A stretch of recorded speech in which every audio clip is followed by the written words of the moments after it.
Flag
right feet.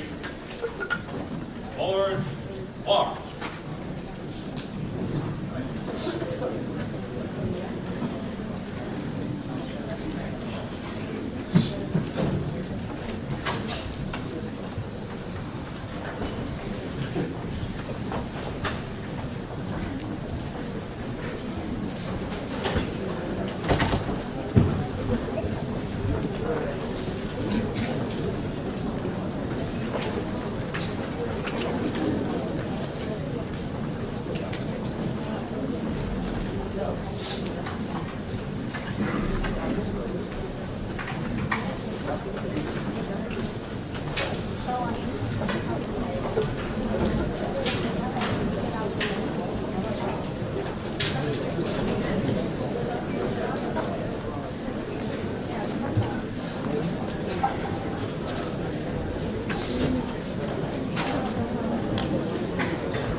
Good morning. Welcome, and thank you for attending this September 11th Remembrance ceremony. Our speaker, John Knobloch, who I'm going to introduce in a moment, I asked him to do this, and I said it would just be a few students, and so I've misled Mr. Knobloch, but thank you all for attending. I appreciate the great turnout. It was 23 years ago today that 11 terrorists hijacked 4 commercial airlines and weaponized them. They took over 3,000 lives, destroyed the Twin Towers, and severely damaged the Pentagon in Washington, D.C. Their intent was to harm our country and terrorize its citizens. To an extent, the terrorist plan was met with some success. But what they did not anticipate was how their evil acts would unite and motivate a country and its citizens. The attacks of September 11, 2001 inspired selfless acts of service by millions of Americans all over our country. The acts galvanized our citizens with a spirit of patriotism and unity. And the terrorist acts mobilized our country's military to seek out and destroy those behind the attacks. To honor the sacrifices, remember the lives lost, and recognize the spirit and values of our country that are displayed time and time again when tragedy strikes, the U.S. government named September 11 a national holiday called Patriot Day. In the spirit of Patriot Day, it is only fitting that our speaker today is a man who exemplifies the spirit of service to community and country. Our guest speaker is John M. Knobloch. John is originally from St. James, Long Island, New York, but he and his family currently reside in Lehigh Valley. John is currently the Director of Corporate Protective Services and International Travel Safety Program for PNC Bank, where he oversees these programs to ensure safety and security of PNC employees here and internationally. John has a distinguished career in law enforcement and as a volunteer firefighter and emergency medical technician that has spanned over 4 decades. He started in public service as a volunteer firefighter and emergency medical technician with the St. James Volunteer Fire Department on Long Island, New York. He worked for 3 years as a senior EMT instructor in Suffolk County Emergency Medical Services before starting his career in law enforcement. He became a New York police officer, and after 5 years, he was recruited to be a special agent in the United States Secret Service. During his 25 years with the Secret Service, he rose to the ranks and he held various leadership positions.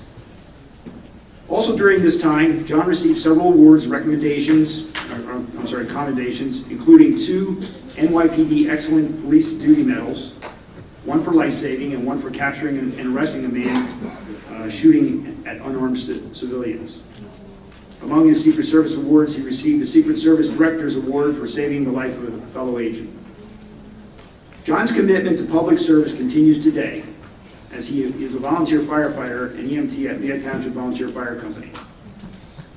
It is my honor to introduce my friend, fellow firefighter, John Nowell.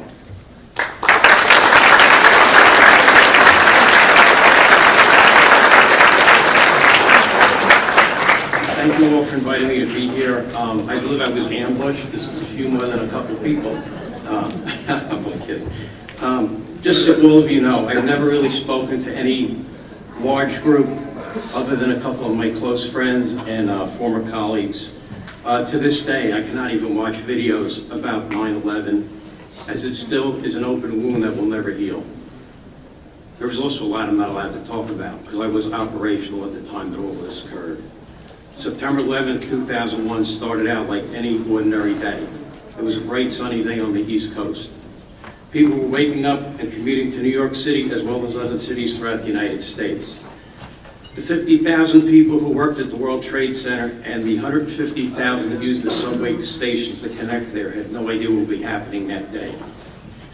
On that day, we as a country lost 2,996 civilians, 343 New York City firefighters, 23 New York City police officers, 14 of which were emergency service police officers, and 37 with Port Authority police officers. We also lost one Secret Service employee, Master Special Officer Craig Miller. He was only identified through DNA. In addition to those who lost their lives at the World Trade Center, there were 125 lives lost at the Pentagon, 55 of which were active military. At Shanksville, Pennsylvania, Flight 93 crashed with 93 passengers on board. I mention this because every single one of these people needs to be remembered. Almost everyone in the country was affected in some way by this tragedy, losing friends, relatives, or co-workers. To this day, I continue to have friends diagnosed with 9/11 related illnesses. I still lose friends from these illnesses from being at or working at Ground Zero after the attack. A little history on the World Trade Center. When I was at the NYPD Academy in 1984, which is like 100 years ago, we were told that the World Trade Center was built to withstand a plane crashing into it. Unfortunately, at that time, when the World Trade Center was built, planes are not as big as they are now. And I don't believe anyone ever expected a plane loaded with fuel to crash into one building, much less each tower. The World Trade Center has been bombed once in the past as well, on February 26, 1993. At that time, we actually had 3 Secret Service agents that were in the garage when it blew up. Luckily, they all survived. This World Trade Center is a target for the entire world. Terrorist seems to gravitate on that particular area, because we are the financial mecca of the world. As you may or may not know, the Secret Service's primary mission is the protection of the President, Vice President, former presidents, and others authorized by law or executive order. The Secret Service had an office at the World Trade Center, and usually only had about 200 agents there on any given day. However, in September every year, the United Nations General Assembly occurs. Then we had approximately 2,000 agents and uniformed division officers in New York protecting dignitaries from about 140 countries. Everyone knows where we were on 9/11. On 9/11, I was assigned to the Secret Service's James Uralli Training Center in Laurel, Maryland. I was in charge of the Emergency Services section. We were just starting a supervisors meeting when the first plane hit the World Trade Center. There was a lot of discussion. In quick order, it was determined to be a terrorist attack, the worst one ever in the United States. President Bush was at an event at a school in Sarasota, Florida, when he was advising the attacks. He wanted to get airborne and wanted to go to D.C. The Secret Service detail said, "Yeah, we don't think it's safe to go back," and he said, "I don't care, I'm going." This was a terrifying time for everyone in this country. As you know, I'm sure everyone in this room has a cell phone, correct? Yeah. That's where you guys say yes. At that time, on top of the World Trade Center was probably the largest cell tower that there was in the world at that time. Also, all the communications. Believe it or not, TV did not just happen on cable back then. It was actually transmitted over the air. There was a gigantic antenna on top of the World Trade Center. When that went down, we lost a tremendous amount of communications in this country. So imagine that you're in New York City and there's been an attack and you try to reach your family, you can't reach them and they can't reach you. Imagine the terror of families because you couldn't find out where anybody was. There's absolutely no communication at all. It was terrible. People had to actually walk off Manhattan Island. They shut down all of the tunnels because they didn't know what else was going to happen. They don't know if they were going to bomb the tunnels or what else was going to go on. So people actually walked out of Manhattan Island. They either went to Brooklyn, Long Island, or New Jersey. And although where I was in Maryland is nowhere near New York City, we were near the Pentagon where one of the planes flew into the Pentagon.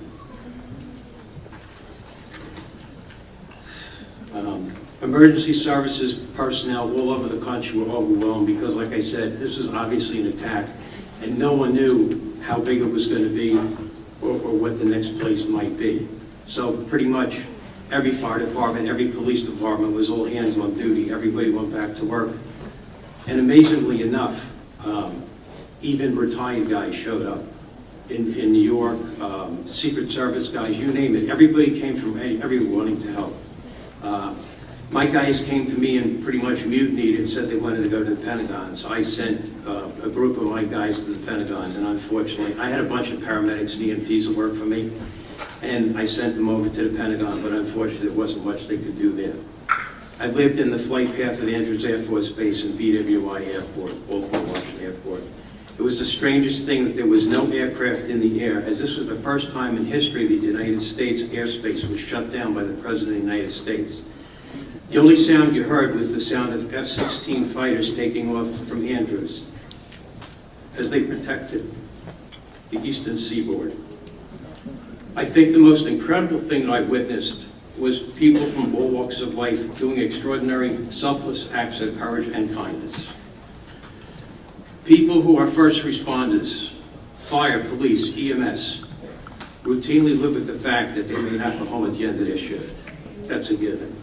That any day could be their last. They and their families deal with this as best they can.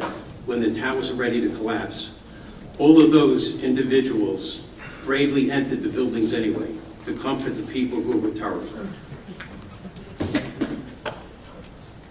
Those first responders knew that they would die, yet did it anyway. Not only did they do this, but construction workers, police, firefighters, paid volunteer firefighters and paid and volunteers of every type that you could imagine came to ground zero in any way they could, even knowing the toxic fumes and other hazards they could be exposed to, and they didn't care. They wanted to make a difference and save someone from their suffering if they could. We had agents from around the country that came to help as well. I think everyone in the country wanted to do something. Volunteers came from all over the country to do what they could. Those that were not physically capable stood on the roads near ground zero, and they cheered and clapped for all those going into ground zero and coming out. Local restaurants and pizza joints opened up their doors and gave away their food and let people wash up or rest or whatever they needed. Supplies came in from all over the country. What I found particularly amazing was that there were American flags on every building, every house, every apartment. The New York Post actually printed an American flag on the front page of their newspaper. And they did it in such a way that you could, if you had an apartment, you could hang it on your window. It was incredible to see everyone unite to help each other and do the right thing. I'm going to mention a couple of people, but it's only because I know them. There were thousands of people that did the right thing, but I just want to point out a couple of them. A Secret Service agent named Tommy Harmus was working out in the gym at 7 World Trade Center when the attacks occurred. He ran out in a t-shirt and shorts to help people. He called his wife from one of the towers, and you guys can look this up on YouTube. I know you'll all know about YouTube. And he had a very spirited conversation with his wife on the phone because she told him to get out of the tower. And he said, I'm not leaving until I can get everybody out that I can. He saved multiple lives. He was also a U.S. Marine Corps reservist. He was so moved by what occurred that day, he resigned from the Secret Service and went back to the United States Marine Corps, where he's now a brigadier general. There are a lot of people that performed heroically, and I only mention him because I have a mission to mention him. Another friend of mine was also a Secret Service agent who did not want his name released because I spoke to him last night. We kidded and called him the mayor of the Arthur Kill landfill on Staten Island. That's where all the rubble from the World Trade Center went when they were trying to recover all of the people that were trapped in the rubble. He ensured that as human remains were found at the landfill, all work stopped and a proper and dignified recovery took place for every person where a human remain was covered with an American flag and respectfully removed to appropriate area. I was there for a few of these recoveries, and the respect shown was moving. He asked me to come up from D.C. because a lot of the weapons, we found a lot of weapons at Ground Zero. And FBI, ATF, the agents assigned to the World Trade Center were just too busy to try to figure out who the guns belonged to. So I drove up in the middle of the night with ballistic blankets. We threw them in the back of a Ford Excursion. I don't know if you guys remember those. And we drove them back to our training center, and our armorers actually were able to raise serial numbers off of all of those guns. You got to understand how terribly damaged all of this stuff was, because you had, fuel from the planes and everything else, and the weight of the buildings full on them. Believe it or not, between our armorers and the ATF agents down around the DC area, we were able to determine ownership of those weapons. Against all odds, the ones that we researched were returned to their owners and they were alive, which was absolutely amazing. We had different companies who provided services for us in the Secret Service who showed up at our training gates and asked what they could do to help. And they sent tractor-trailer loads of gloves, hard hats, respirators, water, and almost anything you could imagine. They didn't want money, they wanted to help. We hardened up our facility, as no one knew what was going on or what more was to come. We had a bunch of gun-carrying agents there at our facility, but we also had a bunch of recruits. Some of them not much older than you guys. And we had to protect them as well as anybody else that might need protecting. So it was my job to harden up the facility. I had to go looking for Jersey barriers. You know what they are, the concrete barriers along the sides of the road, you see. So I called all over, and of course nobody had them. There was a run on barriers. So I called a place up here in Pennsylvania, and I explained to the gentleman the situation, and within 2 hours he had Jersey barriers en route to our facility. And I told him, look, I don't have any money right now. And he says, don't worry about it. A rigging company showed up with 2 cranes and set them up for us. They wouldn't take a dime. I mention all of this because, as I said, ordinary people did extraordinary things because it was right.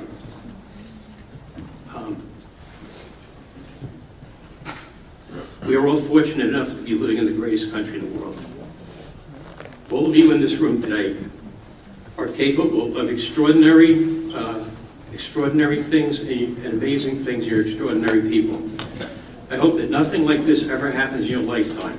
But if it does, I challenge you to make a difference. If it never happens and life is normal, I challenge each and every one of you to make a difference in your life or someone else's. Leave everything that you touch better than you found it. Do great things when no one is looking, just because it is the right thing to do. It will make you a better person and have a profound impact on someone else's life. Make the world a better place by your words and actions, whatever is required. When the time comes, you will know. Thank you.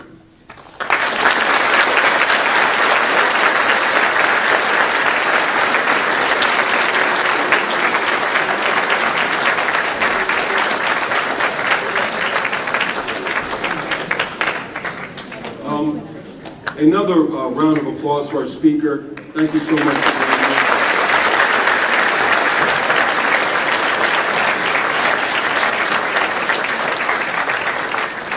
Before I say a quick word, I just want to thank some people. I want to thank our superintendent, Dr. Silva, who's here with us. Thank you for being here today. I believe I saw our assistant superintendent, Dr. Leeson, here as well. Thank you for being here. To Mr. Woopter for putting this on today and securing our fabulous speaker. To Chief Cott and all of our officers and any first responders that are with us. Thank you, thank you, thank you. Students, There is a reason that we bring people in to speak to you. And there is a reason why when they speak to you in story. Because story is the way we hold on to what has happened. It is the way that we remember our experiences and pass those experiences on to others. On 9/11, I had numerous friends who worked in that area. I remember the exact moment where I was sitting, what I was doing, when I heard that news. You see, there are time periods in your life that get imprinted on your soul. There are going to be things that happen at a national and world level, like a pandemic, that get imprinted on who you are. And you'll remember everything about that moment. With all of the tragedy that happened on that day. What I remember is watching our country and our world come together like we had never seen, probably since World War II. It was amazing. People who had nothing gave everything. People came together to support everyone in that effort at the World Trade Center. I say that to you because your day is coming. As far as we get away from 9/11, we get closer to whatever event that will be in your life. So the question becomes, what are you ready to do? Who are you ready to serve? What are you ready to sacrifice for your fellow person? Make no mistake about it, we will need you to do so. We will need you to serve in whatever capacity you can. So that is why your teachers who stand around the room now pour into you every day. Not to teach you algebra, not to make sure you understand physics, but to understand what it means to be a part of something bigger than yourself. That is why we talk about purpose. I hope that today imprints on you how important it is to be ready when you are called. Because your nation and your world will need you. Thank you for your attention. Thank you for being as so respectful as you were today. Being the hurricanes that we know and love. We appreciate it. Have a great rest of your day.